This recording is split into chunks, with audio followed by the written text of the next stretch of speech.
Na, ir čia mūsų ta lašišutė sūdyta. Nu, kaip čia gerai atrodo. Fantastika. Fantastika. Mėsytė superinė.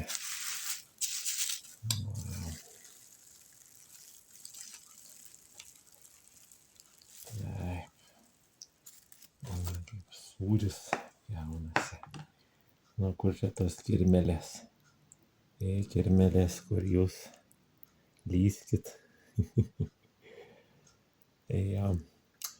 Reikalas tame, kad apskritai žuvis turi riebalą, kuris nestingsta, kuris mažina kraujo krešėjimą, kuris pravalo kraujagyslės, kuris tirpina cholesterolį. Pats geriausias riebalo, tai yra cholesterolio, ar ne, ten tas tirpiklis, tai yra riebalas, kuris turi didesnį tirpumo koeficientą.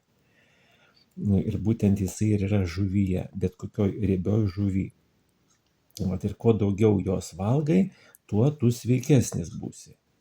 Medicinai tai yra labai negerai. Labai negerai. Ir kada žmogus save sveikatina, nu tai baisu, nu taip negali būti. Nu, va, tai.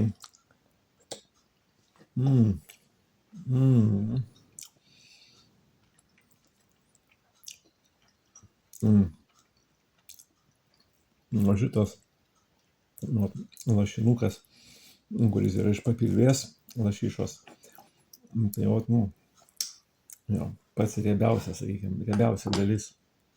Tai vat, ji ir yra vertingiausia. Kuo riebesnė, tuo vertingesnė. Vat, ir medicina negali daleisti šito dalyko. Ir visais kanalais bando apdergt. Buvo momentas, kada apderginėjo būtent tą, reiškia, lašišą, kai ten auginama kubiluos ir taip toliau, kai labai ten kirminų daug ir taip toliau. Video belie kiek yra, kada prapjauna ir ten tuos kirminus, reiškia, išiminėja. Tai vat, prapjoviau, noriu išimti kirminus ir jų kažkaip nerandu. Vat, nerandu. Čia šitas, galėčiau jį priskirti kaip kirminui, bet čia yra kaulas, iš tikrųjų. Čia yra kaulas, čia ne kirminas. Gaila, bet, ne kirminas. Tai vat. Ir tos video galima padaryti, galima ten tų kirminų padėjai, sakykime, ant saulėtos vietos tą lašišą, palaukia, kol musės atskris, pridės lervų, palaikai truputėlį, lervas išsivirto ir gavai tų kirminų. Viskas ten daroma būdu, bet yra specialus užsakymas tam duodamas.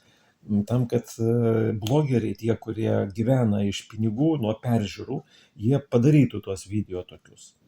Vat vienas iš tų blogerių, kur yra įdėtas, ar ne, kur ten sako, oi, tai dabar jau visa žuvis yra bloga. Pati baisiausia mėsa tai yra žuvies mėsa.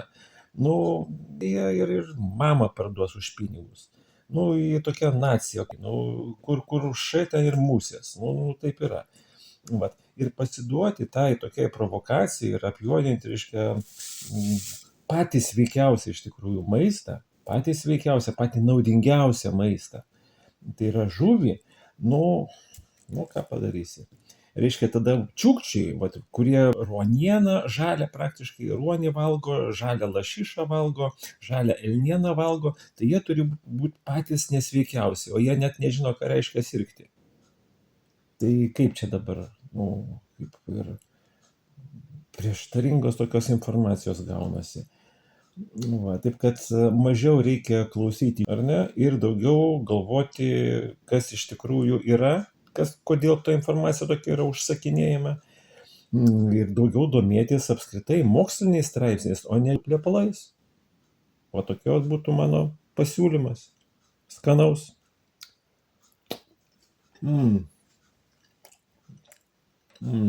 Super. Superinė mėsytė.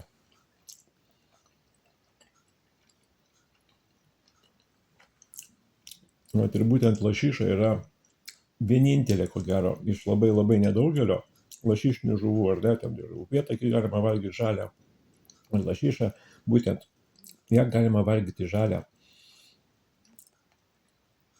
Nes ir yra pati sveikiausia mėsytė. Pati sveikiausia. Aišku, pramonė ją truputėlį gadina, nes netgi yra pagal spalvą, reiškia, galima nuspręsti, kokiai rinkai ji yra gaminama. Kuo tamsesnė, oranžinė, ar ne, to ta rinka būna dažniausiai tokia, visiškai sugadinta. Pavyzdžiui, vokiečiai nesupranta, ką reiškia lašiša, kuri neturi spalvos. Ji turi būti tamsiai oranžinė. Ir ją specialiai šeria tais pigmentais, kai būtų tamsi. Bet čia sakau, čia yra išsidirbinėjimas, čia jau pramonė, bet ne pati žuvis kalta, o mada, kuri diktuoja. O kas liečia pačią žuvį, tai nežinau, kuo reikia būti, bet patikėti tom nesąmonėm arba apskritai, kad kurti tokias nesąmonės. Taip yra. Pinigas visagalis. Kiek žinių?